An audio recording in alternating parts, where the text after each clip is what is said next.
Hello इन shalom everyone, मैं आपका एक बार फिर से बहुत बहुत स्वागत करना चाहती हूँ आज के इस वीडियो में, जहाँ की हम बात करने जा रहे हैं फास्टिंग और प्रेयर के बारे में।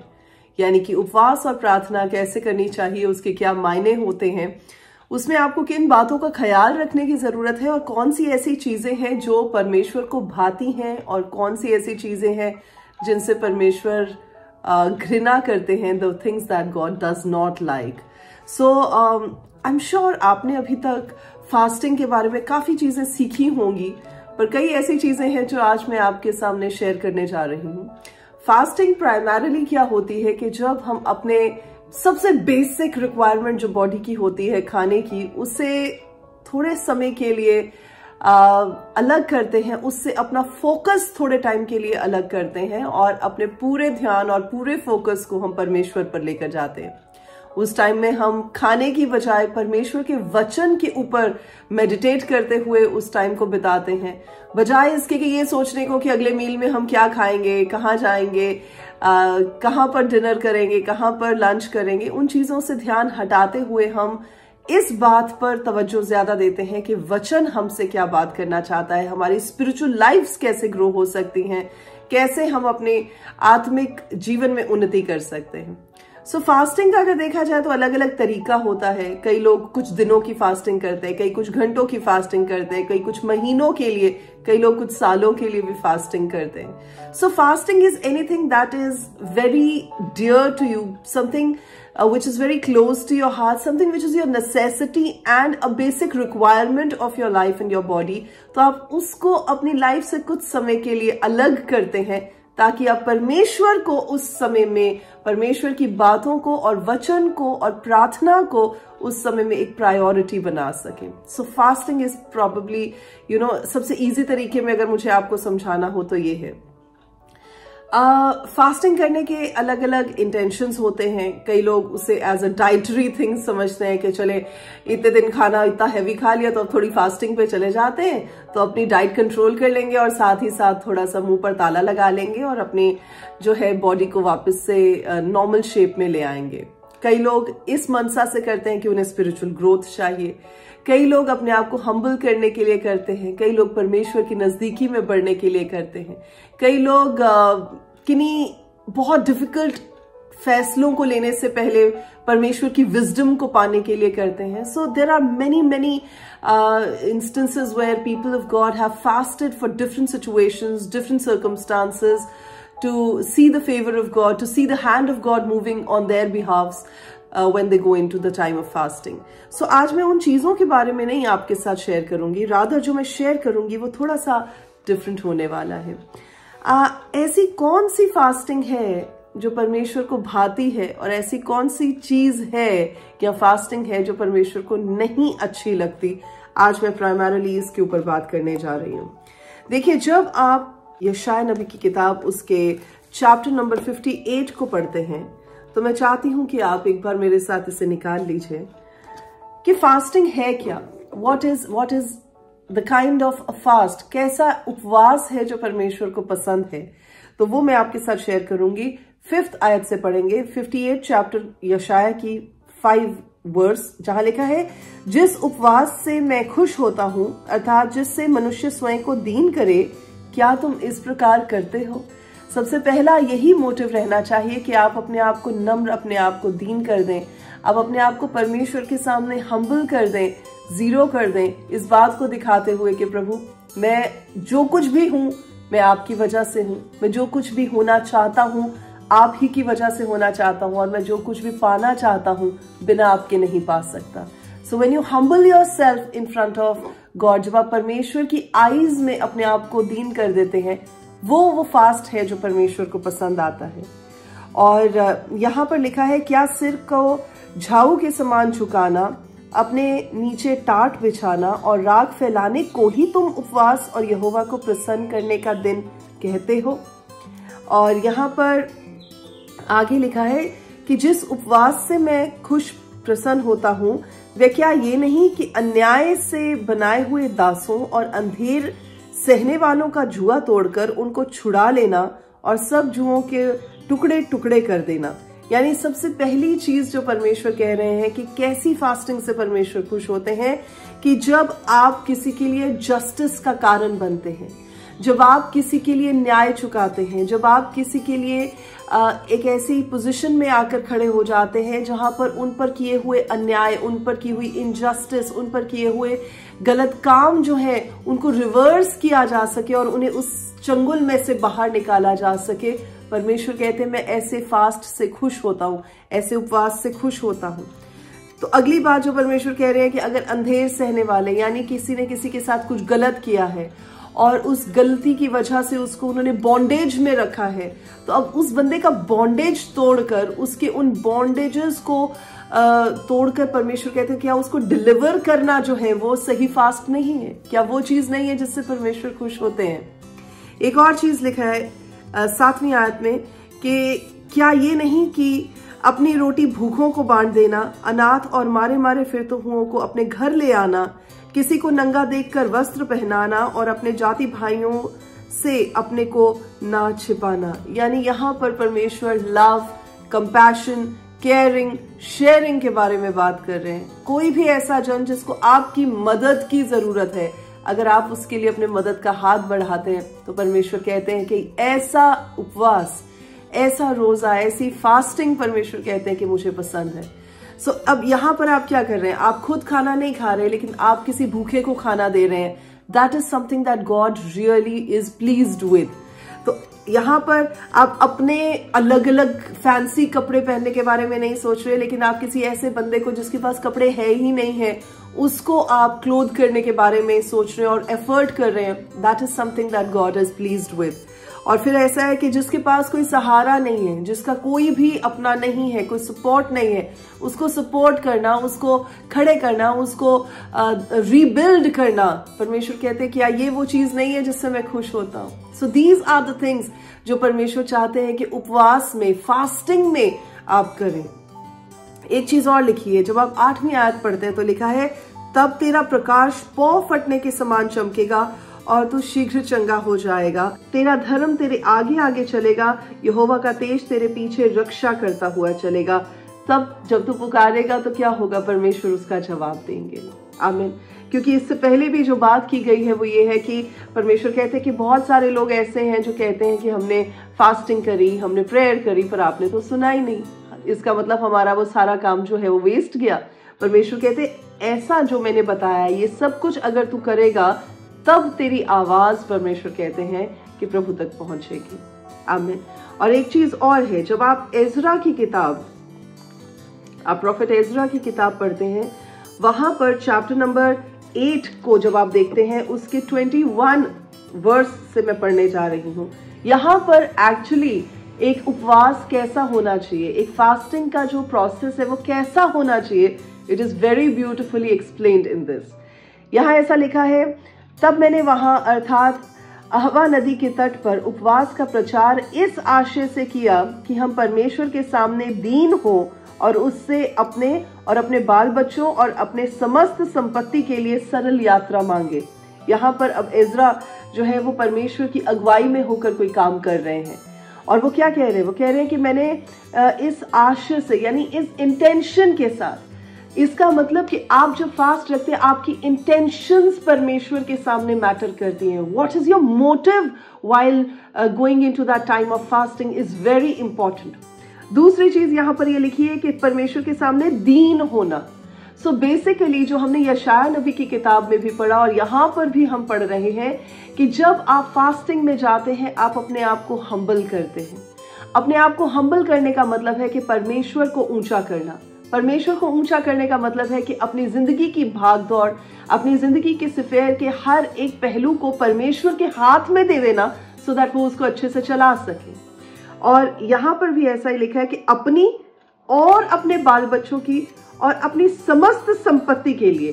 सो everything related to you, not just your own self, your body, your mind, your soul, your thoughts, your spiritual empowerment and enrichment, but everything related to you. यानी आप, आपके बच्चे, आपका परिवार, आपके एसेट्स, आपकी फिनेंसेस, आपके साथ जुड़ी हुई हर एक चीज जो है वो अफेक्टेड होती है जब आप फास्टिंग पे जाते हैं और किस मनसा से आप फास्टिंग पे जाते हैं। दूसरी चीज यहाँ पर दूसरी आयत में लिखी है कि क्योंकि मैं मार्ग के शत्रुओं से बचने के लिए सिपाहियों का दल और सवार राजा से मांगने से लज्जाता था, क्योंकि हम राजा से ये कह चुके थे कि हमारा परमेश्वर अपने सब खोजियों पर भलाई के लिए कृपा दृष्टि रखता है और जो उसे त्याग देते हैं उसका बल और क्रोध उनके विरुद्ध है। इसी विषय पर हमने उपवास करके अपने परमेश्वर से प्रार्थना की और उसने हमारी सुनी। अब यहाँ पर दूसरी चीज जो है वो देखें क्या है कि वो कहता है कि एक स्पेसिफिक नीड के लिए वो यहाँ पर प्रार्थना कर रहे हैं। यहाँ पर जब हमने पढ़ा कि वो एक इजी ट्रैवल के लिए, that means they had a motive that was very clear to them. There was a specific need जिसके लिए उन्होंने प्रार्थना की। तो जब आप भी उपवास में जाए तो ऐसे ही रैंडमली ना उपवास रख लिया करें। There should be a specific need कि आप चाहते क्या है, what should be the outcome of the fasting time that you're going in, कि उसका नतीजा क्या होना चाहिए जिसके लिए आप उपवास रख रहे हैं। और साथ ही साथ यहाँ पर आप देखिए तीसरी चीज क्या है कि वो कहता है कि मैं राजा के सामने इस बात को कहते हुए लज्जाता था कि हमें हेल्प की जरूरत है। तो यहाँ पर क्या है, that means their motive is again very clear that they want to uplift God. वो परमेश्वर के नाम को ऊंचा करना चाहते हैं, जिस परमेश्वर की उन्होंने दुहाई दी है, जिस परमेश्वर के बारे में उन्होंने राजा के सामने चीजों को रखा है। दे वांट टू एस्टैब्लिश कि जो वो राजा है वो भी जान जाए कि उनका परमेश्वर कितना बड़ा है। सो यहाँ पर उनका मोटिव सिर्फ अपने आप को दीन करना ही नहीं है, अपनी स्पेसिफिक नीड्स रखना ही नहीं है, लेकिन परमेश्वर के नाम को ऊंचा करना भी है। That is what they have kept in mind. और क्योंकि उन्होंने ये चीजें सामने रखी, इसलिए परमेश्वर ने उनकी दुहाई को, उनकी प्रार्थना को, उनके उपवास को प्रभु ने कबूल किया और उसका जवाब भी दिया। अगली चीज देखिए क्या लिखी है। अब यहाँ पर अगर वो इस बात के लिए एम्बैरेस्ड है कि वो किसी इंसान से हेल्प मांगे, तो वो इस बात को भी बता रहा है कि यहोवा परमेश्वर पर विश्वास करना इंसानों पर विश्वास करने से ज्यादा ब्लेस्ड है।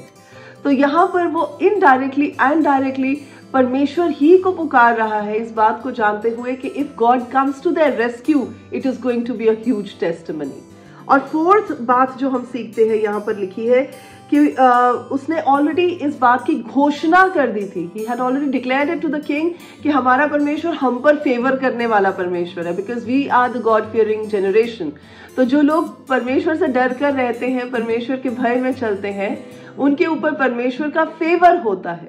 अब फेवर की अगर बात की जाए यहाँ पर, तो फेवर के साथ और क्या आता है, जैसे मैंने पहले भी बताया, टेस्टिमनी आती है। When you have favor with the Lord, Lord will give you victory। परमेश्वर आपको जीत देंगे, आपके दुश्मनों के ऊपर जीत देंगे, आपके हालातों के ऊपर जीत देंगे, आपकी उन मुश्किल परिस्थितियों के ऊपर जीत और फतेह देंगे आपको, जिन पर पहले आप खुद अकेले फतेहमंद नहीं हो सकते थे। तो यहाँ पर एक ह्यूज टेस्टिमनी आती है जब आप फास्टिंग के दौर में जाते हैं। सो ये तो वो चीजें हैं जो हम देख रहे हैं कि फास्टिंग में हमें क्या करना चाहिए और कैसा होना चाहिए, लेकिन कैसा नहीं होना चाहिए वो भी मैं आपके साथ शेयर करना चाहती हूँ, सो दैट आप कहीं ठोकर ना खाएं। आपको पता होना चाहिए dos and don'ts of fasting. तो जब आप वापस से यशायाह नबी की किताब उसके चैप्टर नंबर 58 में आते हैं और उसकी 2nd और 3rd वर्स पढ़ते हैं, लिखा है, परमेश्वर इस बात को कह रहे हैं, वे प्रतिदिन मेरे पास आते और मेरी गति जानने की इच्छा ऐसी रखते हैं मानो वे बड़े धर्मी हैं, जिन्होंने अपने परमेश्वर के नियमों को नहीं टाला। वे मुझसे धर्म के नियम पूछते और परमेश्वर के निकट आने से प्रसन्न होते हैं। अब यहाँ पर लोग क्या है, they are trying to manipulate their intentions. वो हिपोक्रिट्स हैं, वो दिखा कुछ और रहे हैं, है कुछ और। अब वो परमेश्वर के सामने रोज आते परमेश्वर की इच्छा जानने के लिए। They want to get closer to God, they want to know what is in the heart of God. They are fasting, they are persevering to be near the Lord. But हो क्या रहा है, उनकी इंटेंशंस इतनी गलत हैं कि परमेश्वर खुशी नहीं हो रहे उनके ना तो उपवास से, ना उनके परमेश्वर के निकट आने से, ना उनकी प्रार्थनाओं से, ना उनके पुकारने से। सो यहाँ पर ये चीज लिखी है। और क्या लिखा है 3rd आयत में लिखे, वे कहते हैं क्या कारण है कि हमने तो उपवास रखा परंतु आपने उसकी सुधि ना ली। हमने दुख उठाया परंतु आपने उस पर कुछ ध्यान ना दिया। सुनो, उपवास के दिन तुम अपनी ही इच्छा पूरी करते हो और अपने सेवकों से कठिन कामों को कराते हो। सुनो, तुम्हारे उपवास का फल ये होता है कि तुम आपस में लड़ते और झगड़ते और दुष्टता से घूसे मारते हो। जैसा उपवास तुम आजकल रखते हो उससे तुम्हारी प्रार्थना ऊपर नहीं सुनाई देती। Imagine, this is what God says कि इसमें तो कोई फायदा ही नहीं है। These are don'ts of fasting. जब आप लड़ाई झगड़े कर रहे हैं, जब आप में आपसी तनाव है, आपसी प्रॉब्लम्स है, जब आप दूसरों के ऊपर अंधकार कर रहे हैं, जब अंधेर कर रहे हैं, तो प्रभु कहते हैं, और दूसरों से कठिन काम करवा रहे हो, जो आपके अंडर काम करने वाले लोग हैं, आपके एम्प्लॉइज हैं या आपके सबॉर्डिनेट्स हैं, उन पर आप हनेरगर्दी कर रहे हैं, तो परमेश्वर कहते हैं ऐसे फास्टिंग का कोई फायदा ही नहीं है। जितना मर्जी चिल्लाओ, जितना मर्जी पुकारो, जितना मर्जी भूखे रह लो, परमेश्वर कहते हैं कि मैंने कोई नहीं बात सुननी, ना ही मैंने उसका कोई जवाब देना है। सो इसलिए आज जो बात मैं आपके साथ शेयर कर रही हूँ वो ये है कि जिन चीजों से परमेश्वर को हेट्रेड है, घृणा है, उन कामों को त्याग देना ही फास्टिंग है। अगर आपको झूठ बोलने की, अगर आपको करप्शन की, अगर आपको पोर्नोग्राफी की, अगर आपको वह विचार की, अगर आपको गंदी चीजें देखने की, अगर आपको दूसरों की चुगली करने की, अगर आपको किसी की पीठ पीछे उसकी बदनामी करने की, अगर ऐसी बातों की लालसा है, ऐसी चीजों की आपको प्रॉब्लम है या आदत है, तो इन चीजों को त्याग देना ही आपके लिए फास्टिंग रहेगी। फास्टिंग ये नहीं है कि आप 2 घंटे बैठकर परमेश्वर का वचन पढ़ लें और फिर वही काम में दोबारा चले जाएं। That is not fasting. Fasting is not कि आप सारा दिन भूखे रहें, प्यासे रहें और आप कहें कि मैं ये सब काम भी उसके बाद कर लूं, तो वो भी फास्टिंग। नो, ऐसी फास्टिंग्स को परमेश्वर पसंद नहीं करेंगे। आपके उस उपवास को परमेश्वर पसंद करेंगे जहां पर आप परमेश्वर को नापसंद चीजों को छोड़ देंगे और उन कामों को करेंगे जो परमेश्वर ने वचन में कहे हैं कि उन्हें पसंद है। आमीन। सो आज इस वचन के साथ मैं आपको ब्लेस करना चाहती हूँ और इस बात को कहना चाहती हूँ कि अब जब आप फास्टिंग के दौर में जाएं, जब आप अपने आपको परमेश्वर के सामने रखें, तो आप इन सारी चीजों को बेस बनाते हुए बिल्कुल सही तरीके से अपने उस पड़ाव को, जो आपकी जिंदगी की बढ़ोतरी का पड़ाव है, उसको करने पाएं और आप जानने पाएं कि परमेश्वर आपकी आवाज को सुनते हैं, आपके बोलने से पहले जवाब देते हैं और जो बातें आप सोच ही रहे होते हैं उन्हें प्रोवाइड करवाते हैं। आमीन। आइए इस समय आपके लिए प्रार्थना करते हैं और विश्वास करते हैं कि प्रभु आपको एक बार फिर से अपने वचनों के साथ ताजगी दें और भरें। Come, let's just say a word of prayer. Dear gracious Heavenly Father, we thank you for who you are. प्रभु जी, हम धन्यवाद देते हैं क्योंकि आप प्रार्थनाओं को सुनने वाले परमेश्वर हैं और आप समय समय पर प्रभु अपने लोगों को सही रास्ता दिखाने के लिए अपने दासों और दासियों के मुंह से अपने वचन को कहते हैं।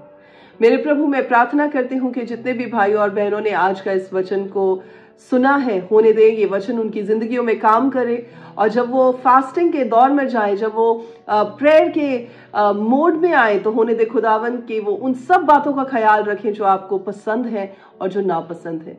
और प्रभु, जो चीजें आपको अच्छी लगती हैं, जो आपको भाती हैं, प्रभु वो करने वाले हो सके, उन्हें आप तौफीक बख्शें और वो आगे बढ़ते जाए इस बात को जानते हुए कि वो आपको खुश करने वाला उपवास रख सकें, जिससे उनकी उन्नति हो सके। और जैसे जैसे आपने वचन में कहा है कि उनका अंधियारा उजाले में बदल जाएगा, प्रभु वो बाड़ों को बनाने वाले और सुधारने वाले हो जाएंगे। परमेश्वर, आपने कहा वो चंगाई पाने वाले हो जाएंगे।